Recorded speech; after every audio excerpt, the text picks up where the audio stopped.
Guys, আমি রুই মাছ দিয়ে আর পটল আলু দিয়ে রান্না করবো। তো রুই মাছটা ভেজে নিচ্ছি। রুই মাছ আমি একটু সামান্য হলুদ, মরিচের গুঁড়া, লবণ দিয়ে মাখিয়ে নিয়েছি।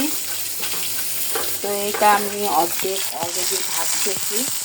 আর এটা এক পাশ লাল লাল হয়ে গেলে আমি আরেক পাশ উল্টাই দেবো। এইভাবে আমি কিছুক্ষণ ওয়েট করি। এখন আমি কাঁচামরিচ আর পেঁয়াজ একসাথে দিয়ে দিব। পেঁয়াজের পরিমাণটা একটু বেশি দিতে হবে। তো এখন আমি এটা ভাজবো যতক্ষণ পর্যন্ত হালকা লাল কালার না হবে।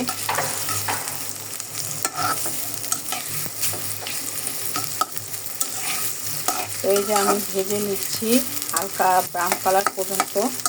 আমি একটু ওয়েট করব।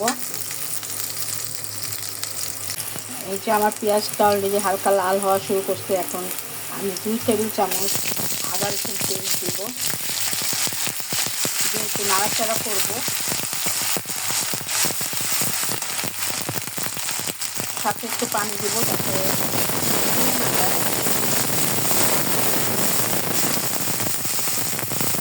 চুলার আঁচটা করে দিব।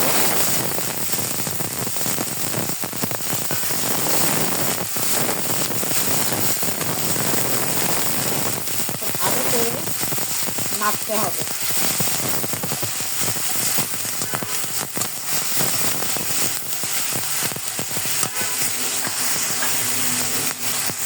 এক এক করে সব মশলা দিয়ে দিব।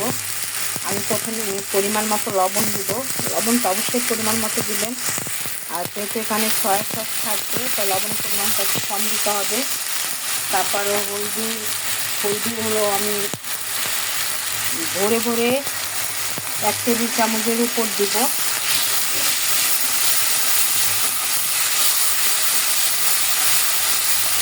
কালারটা কত সুন্দর আসছে দেখেন। এখন মরিচটা হলো আপনাদের উপর ডিপেন্ড করবে, আপনারা কে কত ঝাল খান। তা আমি মরিচটা একটু কমাই দিব, কারণ আমরা ঝাল অত খাই না, ঝাল কম খাই।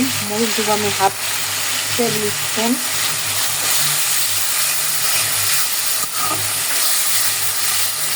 এইভাবে নাড়তে থাকবো, হালকা করে পানি দিতে থাকবো।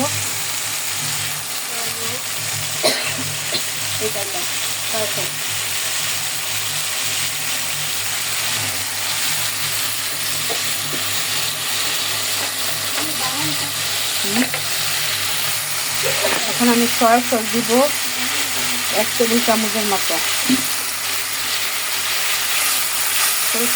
নাড়তে থাকবো এবং ওই পানিটা শুকানো পর্যন্ত নাড়াচাড়া করতে হবে যাতে পুড়ে না যায়।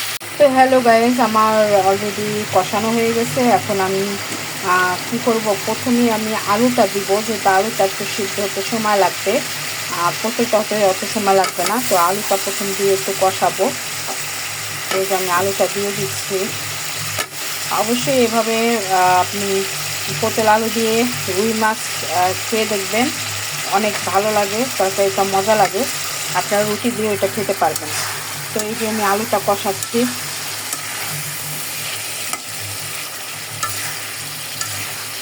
তো আলুটা একটু কষানোর পরেই আমি পটলটা দিয়ে দিব। গাইস, আমার কষানো হয়ে গেছে। এখন আমি পানি ঢেলে দিব পরিমাণ মতো। অবশ্যই হালকা গরম পানি দিয়ে নেবেন। তো যে পরিমাণ মতো পানি দিয়ে তারপর আমি মাছগুলো ছেড়ে দিব এটার উপরে।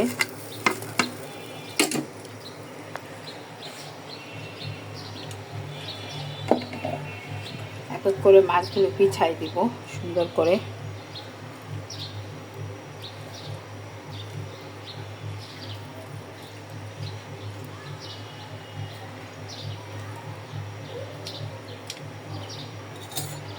এই যে অলরেডি আমি মাছগুলো বিছাই দিলাম। এখন আর একটু হালকা গরম পানি লাগবে। গরম পানি দিয়ে দিলাম, যেহেতু মাছগুলো এই ডুবো ডুবো থাকতে হবে। তো আমি এটা হওয়া পর্যন্ত ওয়েট করব। Thank you.